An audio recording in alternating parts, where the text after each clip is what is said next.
నమస్కారం.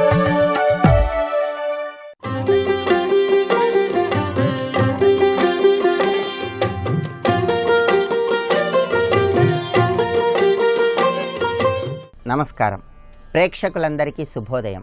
ఈనాటి శుభయోగం శీర్షికన సూర్య భగవానుడికి ప్రీతిపాత్రమైన ఆదివారం సందర్భంగా సూర్యుడికి సంబంధించిన ఏ నామాలను స్మరించుకుంటే ఎటువంటి సత్ఫలితాలను పొందవచ్చో పరిశీలిద్దాం.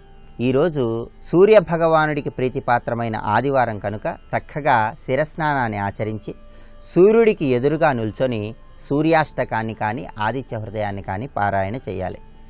లేదా సూర్యుడి నామాన్ని స్మరించుకుంటూ శుద్ధోదకంలో ఎండు మిరపకాయ విత్తనాలు, కొద్దిగా చక్కెర, ఒక చిన్న బెల్లం ముక్క, ఎర్రటి పుష్పము, చందనము నీళ్లలో వేసి ఆ నీటితో సూర్యనారాయణమూర్తికి అర్ఘ్యాన్ని విడిచిపెట్టాలి. సూర్యాష్టకం ఆదిత్య హృదయం పారాయణ చేయలేని వాళ్ళు ఎవరైనా సరే ఓం శ్రీ సూర్యాయ నమః అని జపిస్తూ సూర్యుడికి ప్రియమైన విధంగా ఎండుమిరపకాయ విత్తనాలు, చక్కెర, బెల్లం ముక్క, ఎర్రటి పుష్పము, చందనము వీటిని నీళ్లలో కలిపి ఆ నీటితో సూర్యనారాయణమూర్తికి అర్ఘ్యాన్ని సమర్పించడం ద్వారా కూడా సూర్యుడి అనుగ్రహానికి పాత్రులై అనారోగ్య సమస్యల తీవ్రతను తగ్గింపజేసుకోవచ్చు. అలాగే సూర్యభగవానుడి అనుగ్రహం కోసము స్వామివారికి సంబంధించిన 12 నామాలను ఆదివారం నాడు స్మరించుకుంటూ స్వామికి నమస్కారం చేసుకోవాలి. ఆ నామాలను మనం పరిశీలిస్తే ఓం మిత్రాయ నమః అంటే అందరికీ స్నేహితుడైనటువంటి స్వామికి నమస్కారము అని అర్థం. ఓం రవయే నమః అంటే ప్రకాశవంతంగా చొచ్చుకొని వ్యాపించే కిరణాలు కలిగిన స్వామికి నమస్కారం అని అర్థం. రవము అంటే శబ్దము అనే అర్థం కూడా ఉంది. సూర్యమండలంలో అద్భుతమైనటువంటి శబ్దాలు వస్తూ ఉంటాయి కాబట్టి ఆయన్ని రవి అనే పేరుతో పిలుస్తారు. ఆ తర్వాత 3వ నామం ఓం సూర్యాయ నమః. చీకటిని తొలగించి వెలుగును చైతన్య శక్తిని కలిగింపజేసేవాడు కాబట్టి ఆయన్ని సూర్యుడు అనే పేరుతో పిలుస్తారు. అందుకే ఓం సూర్యాయ నమః. 4వ నామం ఓం భానవే నమః అంటే వస్తువులలో ప్రకాశాన్ని కలిగించే స్వామి కాబట్టి ఆయన్ని భానుడు అనే పేరుతో పిలుస్తారు. 5వ నామం ఓం ఖగాయ నమః అంటే ఆకాశంలో సంచరించే స్వామికి నమస్కారము అని అర్థం. 6వ నామం ఓం పూష్ణే నమః మనందరినీ పెంచి పోషించే స్వామికి నమస్కారము అని అర్థం. 7వ నామం ఓం హిరణ్య గర్భాయ నమః అంటే శరీరమంతా బంగారం కలిగిన స్వామికి నమస్కారము అని అర్థం. ఆ తర్వాత 8వ నామం ఓం మరీచయే నమః. మరీచయే నమః అంటే అనంతమైన కిరణాలతో వ్యాపించే స్వామికి నమస్కారము అని అర్థం. 9వ నామం ఓం ఆదిత్యాయ నమః అదితి కుమారుడైన స్వామికి నమస్కారము అని అర్థం. 10వ నామం ఓం సవిత్రే నమః. సవిత్రే నమః అంటే మనలో తేజస్సును కలిగింపజేసేవాడు, మన జీవనానికి కారణమైనటువంటి స్వామికి నమస్కారం అని అర్థం. 11వ నామం ఓం అర్కాయ నమః అంటే కీర్తించదగినటువంటి స్వామికి నమస్కారం అని అర్థం. 12వ నామం చివరి నామం ఓం భాస్కరాయ నమః. భాస్కరుడు అంటే విశ్వప్రకాశాన్ని కలిగింపజేసేవాడు, జ్ఞాన ప్రకాశాన్ని కలిగింపజేసేవాడు అని అర్థం. అటువంటి భాస్కరుడికి నమస్కారము అని అర్థం. ఇలా మిత్ర, రవి, సూర్య, భాను, ఖగ, పూష్ణ, హిరణ్యగర్భ, మరీచయే, ఆదిత్యాయ, సవిత్రు, అర్క, భాస్కర అనేటటువంటి ఈ 12 నామాలు కూడా ఆదివారం నాడు స్మరించుకున్నట్లయితే సూర్యనారాయణమూర్తి అనుగ్రహం ద్వారా అన్ని రకాలైన అనారోగ్య సమస్యల తీవ్రతను తగ్గింపజేసుకొని ఆరోగ్యపరంగా విశేషమైన శుభ ఫలితాలను సిద్ధింపజేసుకోవచ్చు. రేపటి శుభయోగం శీర్షికన సోమవారం సందర్భంగా ఈశ్వరుడిని ఏ విధంగా ఆరాధిస్తే ఎలాంటి సత్ఫలితాలు కలుగుతాయో పరిశీలిద్దాం. నమస్కారం.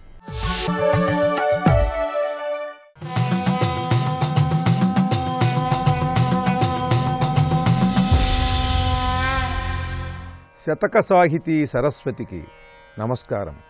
సజ్జనుండగువాడు సంభవించుటలేదు, సంభవించిన సుఖస్థాయి లేదు. తనయుడో భార్యయో తగునన్నదమ్ములో నమ్మినవారు వినాశముంద.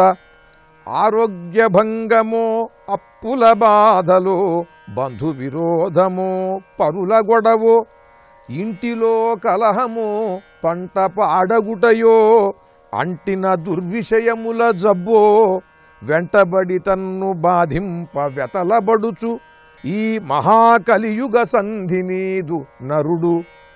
స్థిర యశక్కామ కారము చేటిధామ మాధవస్వామి ఖగకులనాథగామి.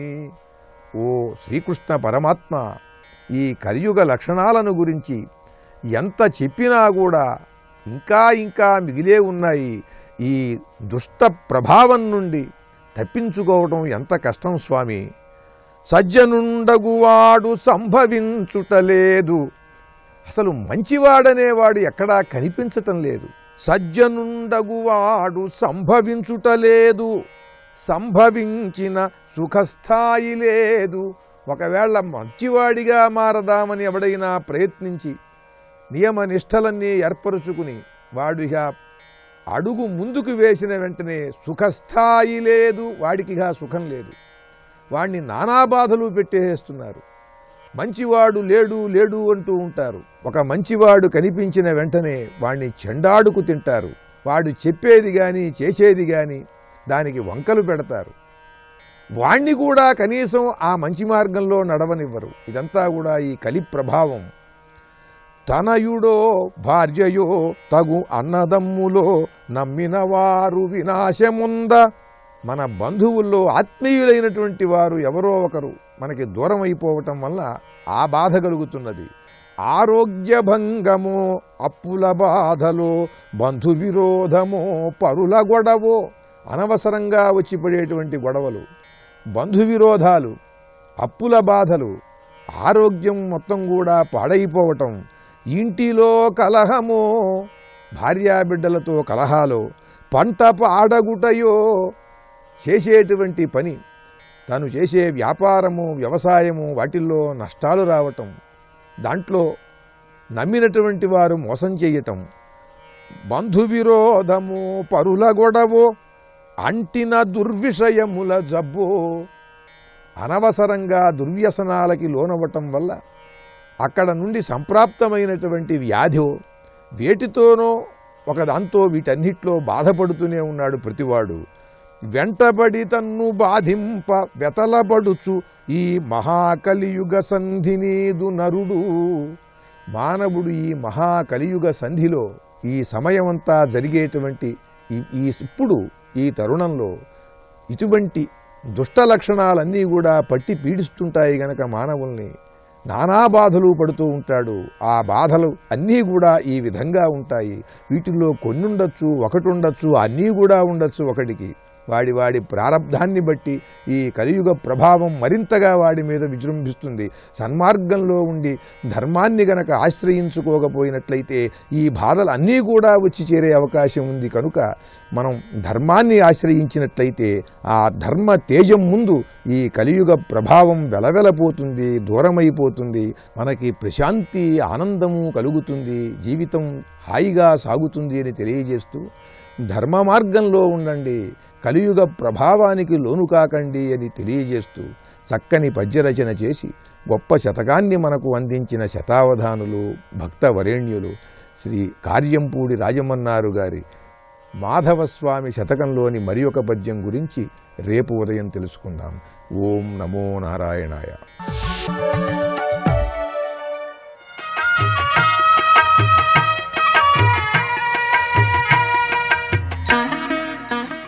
శ్రీగణేశాయ నమః.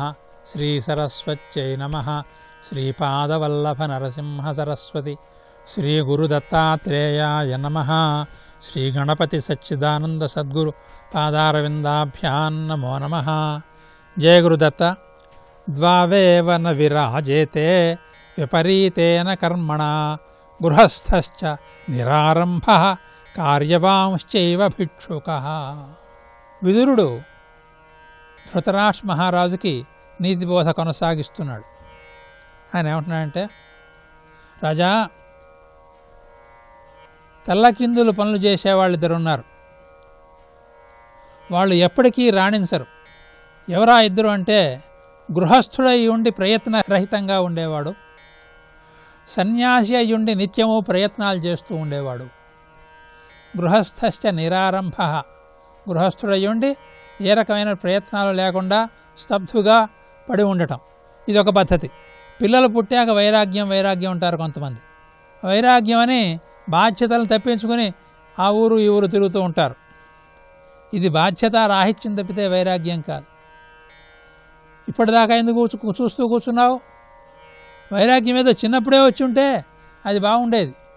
ఒక ఇల్లాలకి కానీ పిల్లలకు కానీ అన్యాయం చేయకుండా నువ్వు నీ ద్వారా నువ్వు వైరాగ్యంగా ఉండేవాడు. ఇంకో రకం ఉన్నారు, వాళ్ళు చిన్నప్పటి నుంచే వైరాగ్యం అంటారు, కానీ వాళ్ళు అన్ని పనులు చేస్తూ నానా రకాల వ్యవహారాలు, లోక వ్యవహారాలని వాళ్ళకి కావాలి, పెళ్లి మాత్రం చేసుకోరు. వాళ్ళు మేము బ్రహ్మచారులము, వైరాగ్య సంపన్నము, లోక సేవకులము అనుకుంటూ ఉంటారు. కానీ లోక వ్యవహారాలు చేసేవాడు ప్రతివాడు గృహస్థుడే, అది మర్చిపోకూడదు. నిజమైనటువంటి సన్యాసి అయినట్టయితే నువ్వు లోక వ్యవహారాలే పెట్టుకోకూడదు. లోక వ్యవహారాలు పెట్టుకున్నావంటే నువ్వు గృహస్థుడివే. నువ్వు గృహస్థుడు అయితే సక్రమంగా గృహస్థుడు అయిపో. గృహస్థుడు ఏ ప్రయత్నాలు చేయాలో ఆ ప్రయత్నాలు చేయి. ఉద్యోగం చేయడమో, వ్యాపారం చేయడమో, ధనం సంపాదించడం, తల్లిదండ్రులను పోషించడం, భార్యాపిల్లలను పోషించడం, ఇవన్నీ నీ ప్రయత్నాలు. ఇక కార్యవాంశ్చైవ భిక్షుక అన్నాడు. భిక్షుక అంటే ముష్టివాడు కాదు, సన్యాసి అని అర్థం. ఊరకున్నవాడు ఉత్తమయోగిరా అన్నాడు వేమన. ఊరకే ఉండాలి. ఊరకే ఉండటం ఏమిటి? ఏ ఆలోచన లేకుండా మనసుతో కూడా ఊరికే ఉండాలి. చేతులు కాళ్ళు కట్టేసి కూర్చోడం కాదు, మనస్సులో కూడా ఆలోచన లేకుండా ఉంటేనే అది ఊరకే ఉండటం. సన్యాసం అన్నవాడు నేర్చుకోవాల్సింది ఇది. మనస్సులోనూ ఆలోచనలు పనికిరావు, బయటికి చేష్టలు పనికిరావు. దీన్నే నైష్కర్మ్యం అంటారు. శ్రీకృష్ణ భగవానుడు భగవద్గీతలో నైష్కర్మ్య సిద్ధిం పరమాం సన్యాసేనాధిగచ్చతి అన్నాడు 18వ అధ్యాయంలో. నిష్కర్మత్వాన్ని సాధించాలి. ఆ నిష్కర్మ ద్వారా, నైష్కర్మ్యం అంటే సాక్షాత్ పరబ్రహ్మే, దాన్ని అందుకోవాలి. ఇదే నిజమైన సన్యాసం. ఇటువంటి సన్యాసాన్ని పొందినవాడే నిజమైన సన్యాసి. వాడు ఏ రకమైన ప్రయత్నాలు చేయమన్నా చేయడు. అలా కాకుండా సన్యాసం అని పేరు పెట్టుకుని వాడు లోక వ్యవహారాలని కనుక చేస్తున్నట్టయితే వాడు అటు సన్యాసి కాదు, ఇటు గృహస్థు కాదు, ఉభయభ్రష్టుడైపోతాడు. సన్యాసి అయితే మాత్రం వాడు ఎలా ఉండాలి? అకార్యవాన్, ఏ రకమైన లౌకిక వ్యవహారం లేకుండా ఉండాలి. సంపాదిస్తే అటువంటి సన్యాసాన్ని సంపాదించు, లేదా గృహస్థుగా ఉంటే బాధ్యతాయుతమైనటువంటి గార్హస్థాన్ని స్వీకరించు అని హెచ్చరిస్తున్నాడు. ఇది మనందరికీ కూడా అన్వయిస్తుంది. ఈ హెచ్చరికని మనం సరిగా స్వీకరించుకుందాం. జయ గురుదత్త.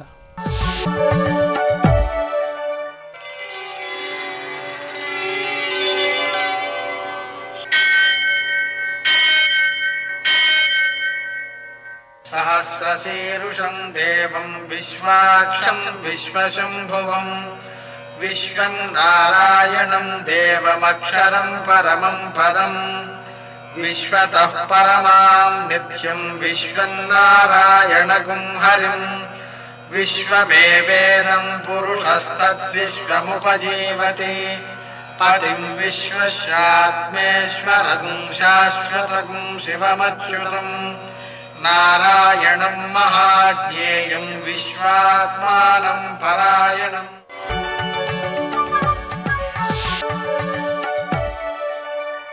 సూర్యశౌర్యమథేందురింద్రపదవీ సన్మంగళం మంగళం. యో దేవః సవితాస్మాకం ధియో ధర్మాదిగోచరాః ప్రేరయేత్తస్య యద్భర్గస్తద్వరేణ్యముపాస్మహే. నేటి కాలమాన విశిష్టాలను గమనిద్దాం. స్వస్తి శ్రీ చాంద్రమాన హేమలంబనామ సంవత్సరం ఉత్తరాయణం వసంత ఋతువు వైశాఖ మాసం శుక్లపక్షం ఆదివారం. సూర్యోదయం 5:50 సూర్యాస్తమయం 6:34. తిథి ద్వాదశి రాత్రి 9:44 వరకు. నక్షత్రం ఉత్తర ఉదయం 7:44 వరకు. వర్జం సాయంకాలం 4:50 నుంచి 6:34 వరకు. దుర్ముహూర్తం సాయంకాలం 4:52 నుంచి 5:43 వరకు. అమృతకాలం రాత్రి 3:14 నుంచి 4:58 వరకు. రాహుకాలం ఆదివారం కాబట్టి సాయంకాలం 4:30 నుంచి 6 గంటల వరకు. అష్టకౌర్కు రీత్యా శుభప్రదమైన సమయం సాయంకాలం 4 గంటలకి. నేటి విశేషాలు: పరశురామ ద్వాదశి, మధుసూదన పూజ. వాటిని ఈరోజు చేయడంలో విశేషమైన ఫలితాలు ఉంటాయి. మరో ముఖ్య విశేషం, ఉదయం 7:44 వరకు త్రిపుష్కర యోగం ఉంది. ఆ సమయంలో చేసినవన్నీ మళ్ళీ మళ్ళీ చేసే అవకాశం లభిస్తుంటుంది కాబట్టి మంచి పనులు ఆ సమయంలో చేయాలి.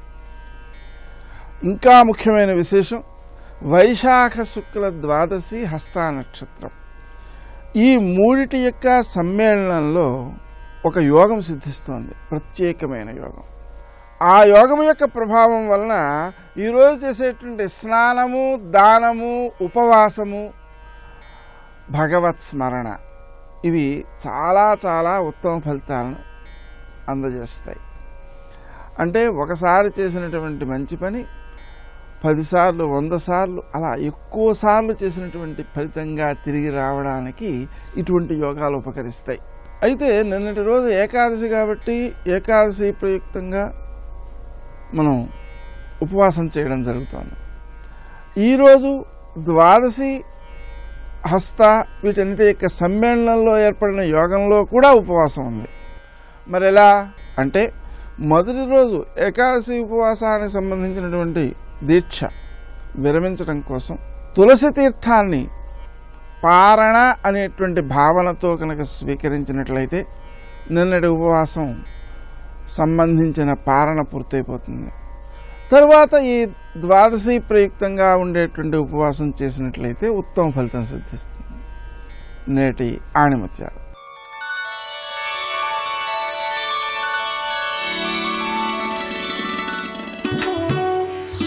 సత్యమే అత్యున్నత సుగుణం, సకల గుణాలకు ఆధారం, సమస్త సద్గుణాలకు లక్ష్యం.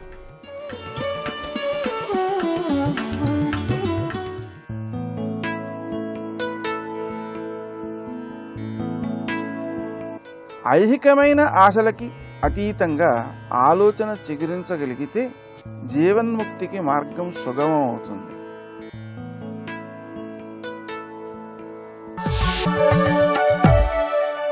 ప్రాతస్మరామి లలితావదనారవిందం బింబాధరం పృథులమౌక్తికశోభినాసం ఆకర్ణదీర్ఘనయనం మణికుండలాఢ్యం మందస్మితం మృదు మదోజ్వల ఫాలదేశం. గురువు మనల్ని అనుగ్రహిస్తే ఎలా మోక్షం లభిస్తుందో అమ్మ చూపు మనపై పడితే మోక్షం లభిస్తుంది. అందుకే అమ్మ చూపును పరమాచార్యులతో పోల్చారు. ఇక్కడ ఈ పరమాచార్యుడు ఎంత గొప్పవాడండి అంటే ఇక్కడ ఇదంతా మీరు ఈ కథనంతటి మర్చిపోయి ఇప్పుడు ఇంకో భావంలోకి వెళ్ళిపోవాలి. అది మనం ఇప్పుడు పట్టుకోబోతున్నాం. అదేమిటి అంటే పంచశర శాస్త్రము, కామశాస్త్రం అని చెప్పుకున్నాం. ఇప్పుడు అర్థం తీసేయండి. పంచశరుడు అంటే మన్మథుడు, నిజమే. మన్మథుడు ఉపాసించిన శాస్త్రము అనగా కాది విద్య, శ్రీ విద్య. ఇది అర్థం ఇక్కడ. దీని అర్థం అసలు ఇది. పంచశర శాస్త్రం అంటే శ్రీ విద్య, ఆత్మవిద్య, మహావిద్య, శ్రీ విద్య, అది కామసేవిత. ఆ మాట చెప్పడంలోనే మేము చెప్పే శ్రీ విద్య సామాన్య విద్య కాదయ్యా, అది ఆత్మవిద్య, మహావిద్య. మహావిద్య అంటే బ్రహ్మ విద్య అని అర్థం అండి. అది ఆత్మవిద్య, బ్రహ్మ విద్య, శ్రీ విద్య. ఈ శ్రీ విద్య ఏ పరంపర మనం ఇప్పుడు ఉపాసిస్తున్నాం అది కామసేవిత, మన్మథుడు ఉపాసించిన శ్రీ విద్య. ఇది చెప్పడం. మన్మథుడు ఉపాసించిన శ్రీ విద్య కనుకనే పంచశర శాస్త్ర. అది పంచశర శాస్త్రం. ఈ పంచశర శాస్త్రమైన శ్రీ విద్య మనకు ఎవరు బోధిస్తారు? గురువుగారండి. శ్రీ విద్యలో గురువుగారు నేర్పుతారు కాదు. అసలైన ఈవిడ అనుగ్రహం లేకపోతే గురువు దొరకడు. తెలుసుకోండి. అమ్మవారు అనుగ్రహిస్తేనే గురువు దొరుకుతాడు. అంటే గురువు మనకు దొరికేటంటే గురువు ద్వారా వచ్చిన అనుగ్రహం ఎవరిది? అమ్మవారిది అనమాట. అమ్మవారి అనుగ్రహం గురువు ద్వారా మనకు దొరికింది. అందుకే గురువులోనే అమ్మవారిని దర్శించాలి. అది చూపిస్తున్నారు. అందుకే శ్రీ గురువు సర్వకారణభూత శక్తి అని చెప్తుంది భావనోపనిషత్తు. గురుస్వరూపం కనుకనే అమ్మవారి ఆది గురువు అండి. సంప్రదాయేశ్వరి సాధ్వి గురుమండల రూపిణి. ఆవిడే గురుమండల రూపిణి. గురుమండలం ఎంత ఉన్నది? దివ్యౌఘ, సిద్ధౌఘ, మానవౌఘ అని 3 సమూహములుగా ఉంటుంది గురుమండలం. శ్రీ విద్య గురువులు వీరు. దివ్యౌఘ అంటే దేవతాశ్రేణికి చెందిన సమూహం, సిద్ధౌఘ అంటే ఋషులు, మానవౌఘ అంటే మానవ గురువులు. అలా వచ్చింది మనకు పరంపర. ఆ దివ్యౌఘ, సిద్ధౌఘ, మానవౌఘముల ద్వారా వచ్చినదంతా అమ్మవారి విద్యే. కనుక అమ్మవారు తన విద్యని తాను ఈ గురువుల ద్వారా ఇచ్చినది. అసలు ఈ గురువులందరూ మనకు ప్రధానమైతే గురువులకు గురువు ఎవరయ్యారు? అమ్మవారే కదా. అమ్మవారి అనుగ్రహం, అమ్మవారి అనుగ్రహం కటాక్ష రూపంలో లభించితే గురువుల ద్వారా మనకు లభించింది. అయితే గురువుగారిని పరమాచార్య అంటారండి. తెలుసుకోవాలి. ఒక గురువు ఉంటాడు, ఆ గురువుకు గురువుని పరమ గురువు అని అంటాం. అంతే కదా. ఇలా మనం చూస్తే గురుమండలం అంతా కలిపి గురువు అందాం. గురుమండలం అంతా గురువైతే ఆ గురువుకి గురువు ఎవరయ్యారు? అమ్మవారు అనుగ్రహమే. అది పరమ గురువు కావాలి కదా, అందుకు పరమాచార్యేణ అని మాట వేశారు ఇక్కడ. అది ప్రత్యేకత. అందుకు శ్రీ విద్యకి పరమాచార్యం ఎవరు? అమ్మవారు. అది ఆ అమ్మవారు అనుగ్రహం లభిస్తే ఆ శివుడే మనకు లొంగిపోతాడు. అది ఎవరికైతే అమ్మవారి అనుగ్రహం లభిస్తుందో వారికి ఆ శివజ్ఞాన ప్రదాయిని అని చెప్పినట్లుగా ఆ శివుడు అతనికి వశ్యుడవుతున్నాడు, అంటే అనుగ్రహిస్తున్నాడు అని అర్థం. అమ్మ అనుగ్రహం ఉన్నవాడికి అయ్యవారి అనుగ్రహం కూడా లభిస్తున్నది. మొత్తానికి అమ్మ చూపు గురుస్వరూపంగా చెప్పబడుతుంది. అది శ్రీ విద్యా గురుస్వరూపం. అలాగా శివుని వశం చేసుకున్న తల్లి ఎక్కడున్నదయ్యా అంటే కాంచీసీమని, కాంచీసీమలో ఉందట. పైగా కుమారి. ఆవిడెవరు? కుమారి. కుమారి అంటే అర్థం ఏంటంటే కాంచీపురంలో అమ్మవారు కౌమారిగా ఉంటూ ఆరాధన చేశారు శివునికి. కౌమార దశలోనే ఆరాధన చేసి శివుణ్ణి ఆవిడ లొంగ తీసుకున్నారు. అందుకు కుమారి శబ్దం వేశాడు. అంతేకాదు కుమారి శబ్దానికి అనేక రకాల అర్థాలు ఉన్నాయి. మరొక చోట కుమారి శబ్దం వస్తుంది, అక్కడ చెప్పుకుందాం. కానీ కుమారి యోగ భాష, అది సామాన్యం కాదు. మనం లోకంలో కుమారి అంటే పెళ్లి కాకపోతే కుమారి అని వ్యవహారం. ఒక వయస్సును చూసి, వివాహం కాని పూర్వదశను చూసి మనం కుమారి అంటే సరిపోదండి. అమ్మవారి కుమారి అన్నప్పుడు వేదంలోనే పెద్ద మంత్రం ఉంది. యత్ కుమారి మంద్రయతే అనే మంత్రం ఉంది. అది అర్థమైతే ఇది అర్థమవుతుంది. కనుకనే కాంచీసీముని కుమారి. కుమారి చెప్పడంలో అర్థం ఏంటంటే ఆ లేత పిల్ల, ఆ కుమారి తన చూపుతో శివుని వశం చేసుకుందండి. ఇది ఇందులో చెప్పినటువంటి గొప్ప విషయం. అయితే ఇక్కడ ఒక రహస్యం అనేది మనం గమనించవలసింది. ఇప్పుడు మనం ఇందులో 3 అర్థాలు చెప్పుకున్నాం. మొట్టమొదటి అర్థం ఏంటి? అమ్మవారు తన కనుచూపుల్లోనే కామ విద్య కలిగిన నైపుణ్యం ఉన్న చూపుతో కాముణ్ణి జయించిన శివుని కాంచీపురంలో వశం చేసుకున్నారు. ఇది మొదటి అర్థం. రెండవది ఏమిటి? కథార్థం. మొత్తం అన్ని శివక్షేత్రాల్లో ఉన్నటువంటి తన స్వరూపాలను లాగేసుకుంది ఆ తల్లి. లాగింది కనుకనే శివుడు అక్కడి దాకా వచ్చాడు చిట్ట చివరికి. అక్కడే అతనికి ఉపశాంతి లభించింది. అందుకే మనకి ఎప్పటికీ కూడా కాంచీపురం చేరితే అమ్మవారి యొక్క మూల విరాట్టు చూస్తాం మనం. చాలామంది చూసి వచ్చేస్తుంటారు. కొంచెం ఓపిక పడితే అమ్మవారి కుడివైపున, అంటే మనం నిలబడితే మనకు ఎడం వైపు ఒక విగ్రహం ఉంటుందండి. ఆ విగ్రహం తపస్సు రూపంలో ఉన్న గౌరీదేవి ఉంటుంది అక్కడ. అంటే అక్కడ కామాక్షీదేవి, గౌరీదేవి శివుని కోసం తపస్సు చేసింది. ఆవిడని తపక్కామాక్షి అంటారు. మరొక పేరు సర్వశైవాలయేశ్వరి. ఆవిడ పేరు సర్వశైవాలయేశ్వరి. అంటే అన్ని శివాలయాల్లో ఉన్న గౌరీ శక్తిట. తర్వాత మళ్ళీ ఇక్కడ నుంచి అన్ని శివాలయాల్లోకి మళ్ళీ వెళ్ళిందిట శక్తి. కానీ మూలశక్తి ఇక్కడ ఉందన్నమాట. అంటే ఆ తల్లిని చూస్తే మీరు మొత్తం అష్టాదశ శక్తి పీఠాల్లో ఉన్నటువంటి అమ్మవారిని చూసినట్టే. ఆవిడే సర్వశైవాలయేశ్వరి, ఆవిడ పేరే అక్కడ అలా ఉన్నది. ఆ స్వరూపంతో ఆ శివుని ఆకర్షించింది. అంటే తన సర్వశక్తుల్ని తన కళ్ళల్లో పెట్టి ఆవిడ లాగి ఆ కళ్ళతో శివుణ్ణి ఆకర్షించిందిట. అందుకు శివుణ్ణి ఆకర్షించడం కోసం తనదైన సర్వశక్తుల్ని నేత్రముల్లో పెట్టుకున్నది. అలాంటి నేత్రములు అవి. అందుకు ఆ నేత్రములు పరమాచార్యేణ అని చెప్పబడుతున్నాయి. ఇంకొక అర్థంలో శ్రీ విద్యకి పరమాచార్యము అమ్మవారి యొక్క కటాక్షము. అంటే అమ్మవారి కటాక్షం ఎవరి వైపు సోకుతుందో వారికే ఆచార్య ప్రాప్తి, దాని ద్వారా శ్రీ విద్యా ప్రాప్తి లభిస్తున్నదని దీని యొక్క ఆంతర్యం. ఇది శ్రీ విద్యా బోధనే. అయితే ఇక్కడ మరొక అర్థం చూపిస్తున్నాం. ఎందుకంటే శ్రీ విద్య కామ విద్య, అనగా మన్మధుడు ఉపాసించిన విద్య. అందుకు కామ విద్య. అంతేకాదు అమ్మవారి రూపాన్ని ఒక్కసారి భావించండి. ఇది సాధారణంగా ఊరికే లలితా శాస్త్రాలు మామూలుగా చదివితే తెలిసేది కాదు. కొంచెం భావించితే దీన్ని పట్టుకోగలం. అలాంటి లోతుగా పట్టుకోవాల్సిన అంశములే ఇక్కడ చెప్పుకుంటున్నాం మనం. అమ్మవారి రూపం ఎలా ఉన్నది? చెరకవిల్లు పువ్వుల బాణాలు. చెరకవిల్లు పువ్వుల బాణాలు ఎవరివి? మామూలుగా మన్మధుడు ఆయుధాలు కదా. మన్మధుడు ఈవిడలాగా తీసుకున్నది. ఈవిడ దగ్గర నుంచి మన్మధుడు ప్రసాదంగా పొందాడు అవి. అది మనం తెలుసుకోవాల్సింది.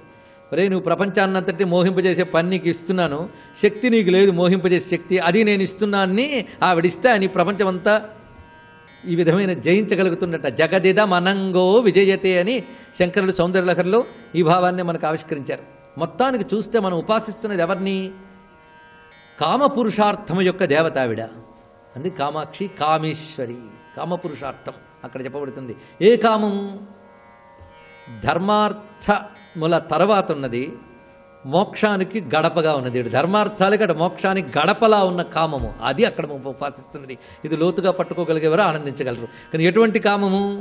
ఎక్కడి దాకా వచ్చారా దాటగానే మోక్షమే. అలా స్వరూపం అక్కడ ఉందనమాట. కనుక ఆ తల్లిని మీరు పట్టుకున్నారా, ధర్మబద్ధమైన అర్థముతో కూడిన కోరికలు తీర్చుతూనే ఉంటుంది. క్రమక్రమంగా కామాన్ని దాటని మోక్షంలోకి తీసుకెళ్ళిపోతుంది. గడప అంతే కదండి, ఇటు నుంచి అటు తీసుకుపోతుంది మనల్ని. అందుకే ధర్మార్థములతో కూడినటువంటి ఆరాధన ఆ కామపురుషార్థ దేవతని కానీ మనం ఉపాసన చేస్తే, ధర్మార్థములతో కూడిన ఆరాధన చేస్తే ఆవిడ క్రమంగా మోక్షంలోకి తీసుకెళ్ళిపోతుంది. అది ఆ తల్లి యొక్క స్వరూపం.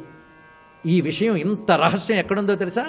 హయగ్రీవ స్వామి అగస్త్యుల వారితో చెప్తూ ఈ మాట చెప్పాడండి. ఎక్కడ? బ్రహ్మాండ పురాణంలో.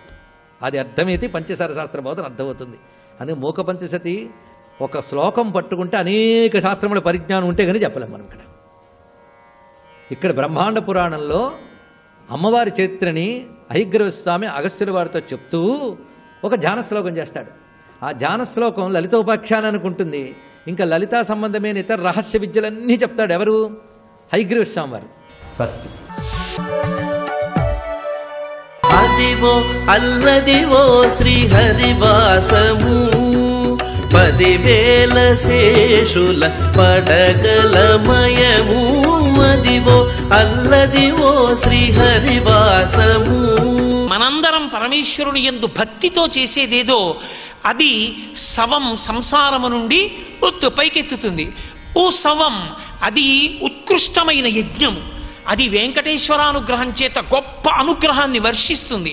కలియుగంలో అందరూ యజ్ఞయాగాది క్రతువులు చెయ్యలేరని పరమేశ్వరుడు మనని అనుగ్రహించడానికి అన్ని ఉత్సవాల్ని కృప చేశాడు. అన్ని వాహనాల మీద ఊరెరుగుతాడు. కాబట్టి ఉత్సవం, ఆ ఉత్సవం మనం చేయడం కాదు, జానపదులు చేస్తారు. చూసి తీరాలి నిజంగా.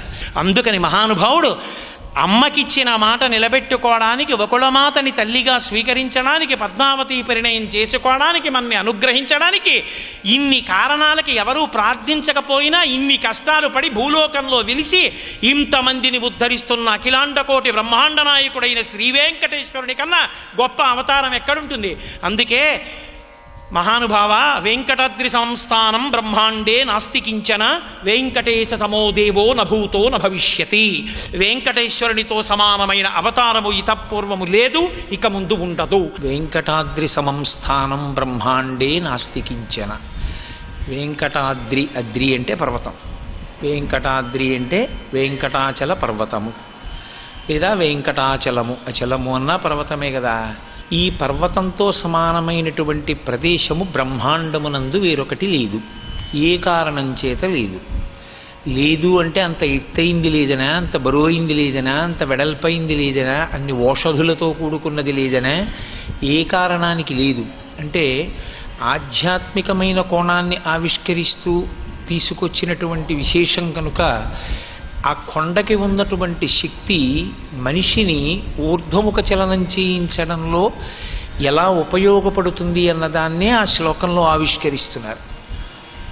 వెంకటాద్రి కలియుగంలో ఉన్నటువంటి కొండ మాత్రమే కాదు, అది అన్ని యుగముల యందు ఉంది ఆ కొండ. కాకపోతే ఆ కొండకి పేరు మారుతూ వచ్చింది. కృతే వృషాద్రిం వక్ష్యంతి, త్రేతాయాం అంజనాచలం, ద్వాపరే శేషశైలంతు, కలౌ శ్రీవేంకటాచలం, నామాని యుగభేదేన శైలాస్తాస్య భవంతి. యుగములయందు ఒక్కొక్క యుగంలో ఆ కొండకి ఒక్కొక్క పేరు, కానీ అన్ని యుగములయందు మాత్రం కొండ అలాగే ఉంది. అలాగే ఉన్నటువంటి ఆ కొండకి అంత ప్రాశస్త్యం కలియుగంలో ప్రత్యేకించి రావడానికి కారణమేమి అంటే, జనక మహారాజు గారు అడిగిన ప్రశ్నకి శతానందుల వారు సమాధానం చెప్తున్నారు భవిష్యోత్తర పురాణంలో. అందులో కృతయుగంలో అసలు ఆ పర్వతానికి వృషాద్రి అన్న పేరు ఏ కారణం చేత కలిగింది అంటే, వృషభాసురుడు అని ఒక రాక్షసుడు. రాక్షసులు కూడా ఈశ్వరారాధన చేస్తూ ఉంటారు, కానీ వాళ్ళ ఆరాధన ఉగ్రంగా ఉంటుంది. ఇలా ఎందుకు పూజ చేయడం అని అనిపిస్తుంది మనకి. అంత తమాషాగా ఉంటుంది వాళ్ళ పూజ. సంధ్యావందనం చేసేవాడు చక్కగా ఓ చోట కూర్చుని అర్ఘ్యం ఇస్తే చాలు, అంతేకాని బలం ఉంది కదా అని చెప్పి 10 చోట్లకు పరిగెత్తి అర్ఘ్యం ఇవ్వక్కర్లేదు. కానీ మీరు శ్రీరామాయణంలో చూస్తే వాలి 4 సముద్రాల దగ్గరికి వెళ్ళి అర్ఘ్యం ఇస్తూ ఉంటాడు. ఎందుకు అలా 4 సముద్రాల దగ్గరికి పరిగెత్తి వెళ్ళి అర్ఘ్యం ఇవ్వడం ఎందుకు అంటే, ఆయనకు ఒంట్లో బలం ఉంది, అర్ఘ్యం ఇవ్వడంలో కూడా బలం చూపిస్తూ ఉంటాడు. అర్ఘ్యం ఇచ్చేటప్పుడు బలం అక్కర్లేదు, అర్ఘ్యం ఇచ్చేటప్పుడు శ్రద్ధతో ఇచ్చేస్తే చాలు.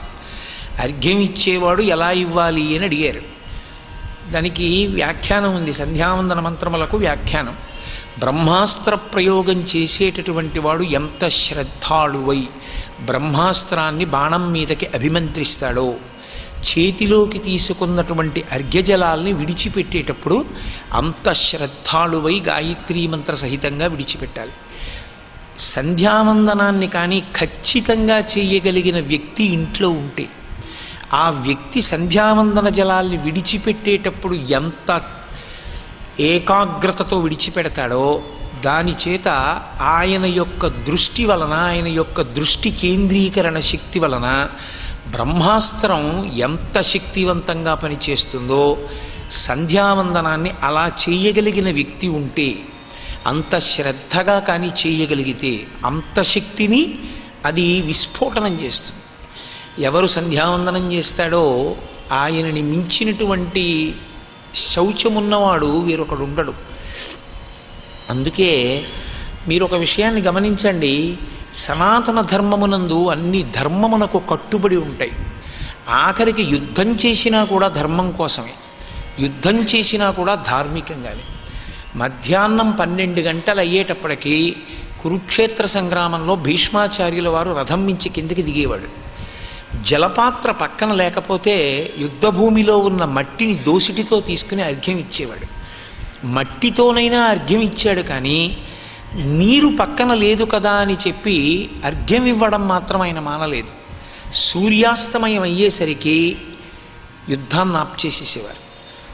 అంత ధార్మికంగా ఉండేది. యుద్ధం కూడా ధర్మంతో ముడిపడిన దేశం ఏదైనా మీకు లోకంలో ఉంటే అది ఒక్క భారతదేశమే. అంత గొప్ప దేశం. ధర్మము అన్న మాట మీద పూర్తిగా ఆధారపడి ఉంటుంది ఇక్కడ ఉండే జీవన క్రమం. ధర్మము అన్న మాటను వాడగలిగినది ఒక్క సనాతన ధర్మమే. అంత గొప్ప ధర్మానికి చెందిన వాళ్ళం మనం. కాబట్టి వృషభాసురుడు పూజ చేసేవాడు. ఆయన ఎవరిని పూజ చేసేవాడు అంటే అధోముఖ నరసింహ సాలగ్రామానికి పూజ చేసేవాడు. నృసింహ సాలగ్రామం మిగిలిన సాలగ్రామాలతో కలవదు. ఆ సాలగ్రామం ఎవరైనా ఇంట్లో పెట్టి పూజ చేసేవాళ్ళు ఉంటే వాళ్ళకి తెలుస్తుంది సంప్రదాయ నిష్టలో. దాన్ని పూజ చేసే వాళ్ళకి అందులో ఉండేటటువంటి లోతుపాతులు తెలుస్తాయి. నృసింహ సాలగ్రామాన్ని మిగిలిన సాలగ్రామాలతో కలిసి నైవేద్యం పెడితే ఇల్లు ఉడికిపోతుంది. దానికి ఆ నైవేద్యం సరిపోదు. నృసింహ సాలగ్రామాన్ని వేరు చేసి నైవేద్యం చేస్తారు. ఒకప్పుడు శృంగగిరి పీఠాధిపతులు చంద్రశేఖర భారతీ స్వామి వారు ఒక యజమాని ఎందుకు ఇబ్బంది పడుతున్నాడో కళ్ళు మూసుకుని ధ్యానం చేసి చెప్పారు, నీ ఇంట నృసింహ సాలగ్రామానికి వేరు నివేదన లేదు అని.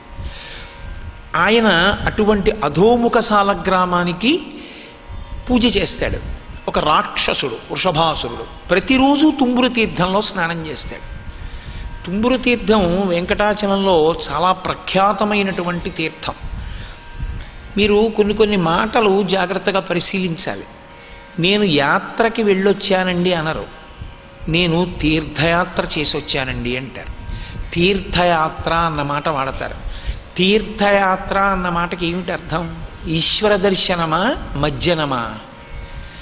స్నానము వేరు. అసలు స్నానం అంటే మజ్జనము. మజ్జనం అంటే తల తడిసిపోవాలి, అందులో మునగాలి నీటిలో. అది నది యందు చేస్తారు. రెండు తీర్థమునందు స్నానం చేయడం కోసమే యాత్రకెడతారు. సర్వం శ్రీ ఉమామహేశ్వర పరబ్రహ్మార్పణమస్తు. స్వస్తి.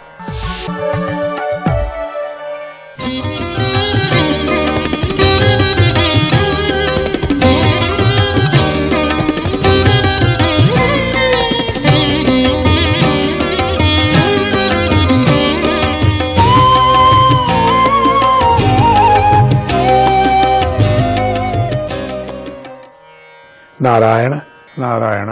యమ్మాం అపృచ్ఛః త్వముపేత్య యోగాత్ సమాసహస్రాంత ఉపారంతం వై సయేష సాక్షాత్ పురుషః పురాణో నయత్ర కాలో విశతేన వేదః.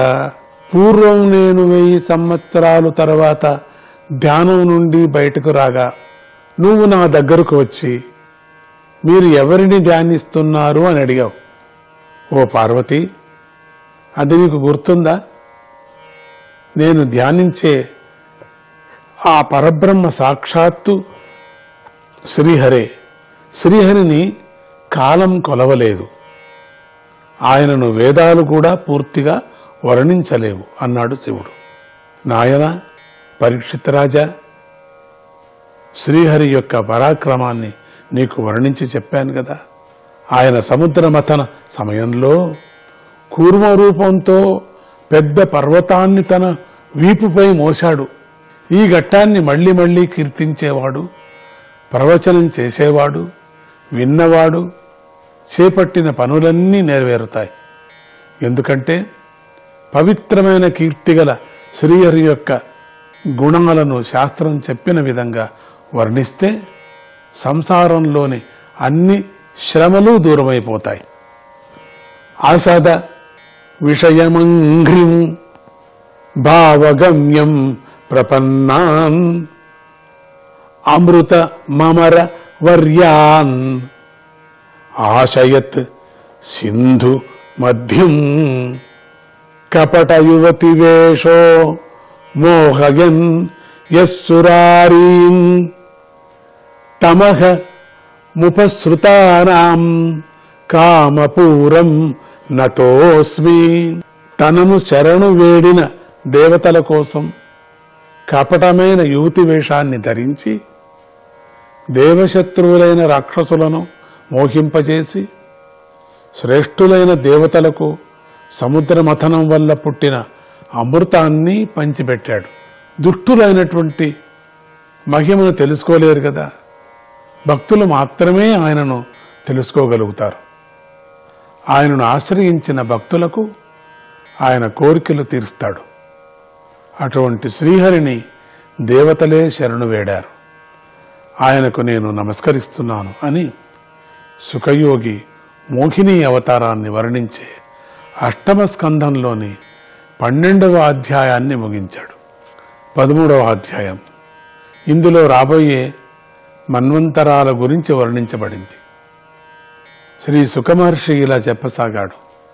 సూర్యుడి పుత్రుడైనటువంటి శ్రాద్ధాదేవుడు ఇప్పుడు 7వ మనువుగా ఉన్నాడు. ఆయన సంతానాన్ని గురించి చెబుతున్నాను విను. ఇక్ష్వాకు, నభగుడు, దృష్టుడు, శర్యాతి, నరిష్యంతుడు, నభాగుడు, దిష్టుడు, కరూషుడు, పృషద్రుడు, వసుమంతుడు అనే 10 మంది వైవస్వత మనువు అనే పిలువబడేటువంటి శ్రాద్ధాదేవుడి యొక్క పుత్రులని మహాత్ములు చెబుతున్నారు కదా. ఆదిత్యులు, వసువులు, రుద్రులు, విశ్వదేవతలు, మరుద్గణాలు, అశ్వినీ దేవతలు, రుభువులు అనేవారు ఈ మన్వంతరంలో దేవగణాలుగా ఉంటారు. వారు అంటే వారి ఇంద్రుడికి పురంజయుడు అనే పేరు. కశ్యపుడు, అత్రి, వశిష్ఠుడు, విశ్వామిత్రుడు, గౌతముడు, జమదగ్ని, భరద్వాజుడు అనేవారు సప్తఋషులుగా ఉంటారు. ఈ మన్వంతరంలో కూడా శ్రీ మహావిష్ణువు అవతరించాడు. అదితి కశ్యపుల పుత్రుడై ఆదిత్యులకు తమ్ముడై వామనుడై జన్మించాడు. ఓ మహారాజా, నేను నీకు 7 మన్వంతరాల గురించి సంగ్రహంగా చెప్పాము. ఇక ఇప్పుడు విష్ణు శక్తితో భవిష్యత్తులో రాబోయే మన్వంతరాల గురించి కూడా చెబుతాను విను. సూర్యుడికి సంజ్ఞ, ఛాయ అనే 2 భార్యలు. వారిద్దరూ విశ్వకర్మ యొక్క పుత్రికలు. వారిని గురించి నీకు ఇదివరకే చెప్పాను. సూర్యుడికి బడబ అనే 3వ భార్య కూడా ఉన్నదని కొందరు చెప్తారు. వారిలో సంజ్ఞకు యముడు, శ్రాద్ధాదేవుడు అనేటువంటి పుత్రుడు.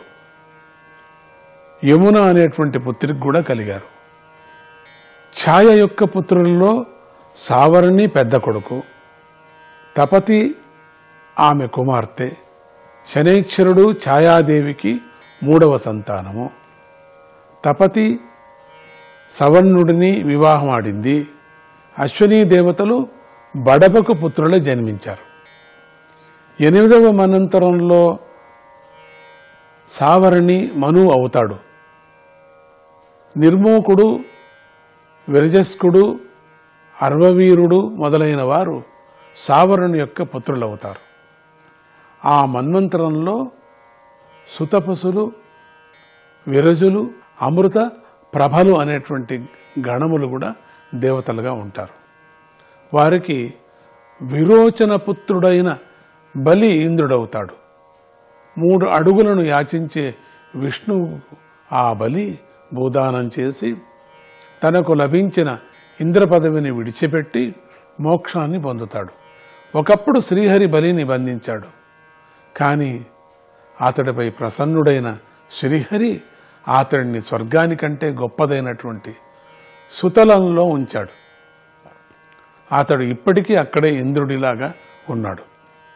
ఆ మన్వంతరంలో గాలవుడు, దీప్తిమంతుడు, పరశురాముడు, ద్రోణపుత్రుడైనటువంటి అశ్వత్థామ, కృపాచార్యుడు, ఋష్యశృంగుడు, మా తండ్రి గారైన బాధరాయణ వ్యాసుడు అనేవారు సప్త ఋషులుగా ఉంటారు. మీరు ఇప్పుడు తమ యోగశక్తితో ఎవరికి కనిపించుకోకుండా తమ తమ ఆశ్రమాల్లో ఉన్నారు. ఇప్పుడు ఆ మన్వంతరాలలో శ్రీహరి సరస్వతీదేవగుహ్యులకు పుత్రుడై సార్వభౌముడు అనేటువంటి పేరుతో ప్రసిద్ధి చెందుతాడు.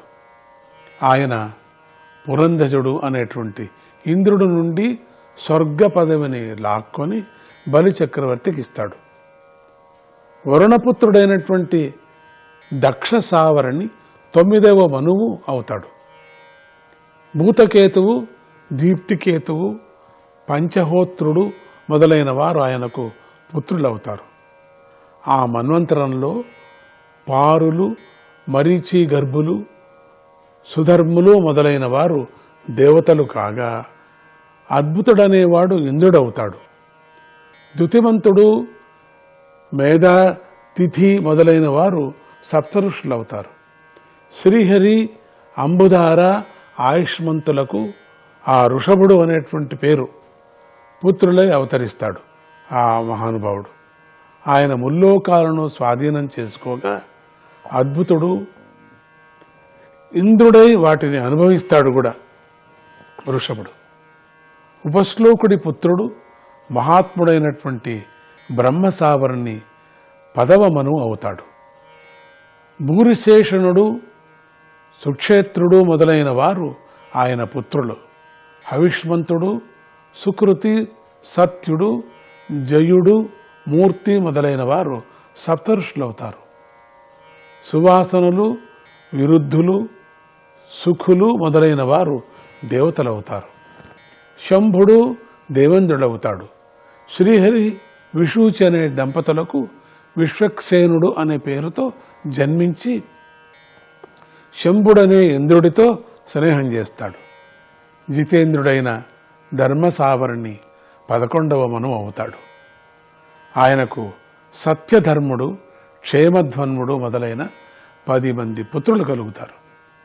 ఆ మన్వంతరంలో విహాంగములు, కామగములు, నిర్వణచరులు అనేవారు దేవగణాలుగా ఉంటారు. వారికి వైద్రుతుడు ఇంద్రుడవుతాడు.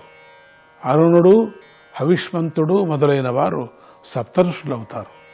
ఆ మన్వంతరంలో ఆర్యకుడు, వైద్రుత దంపతులకు ధర్మసేతు అనే పేరుతో శ్రీహరి అవతరిస్తాడు.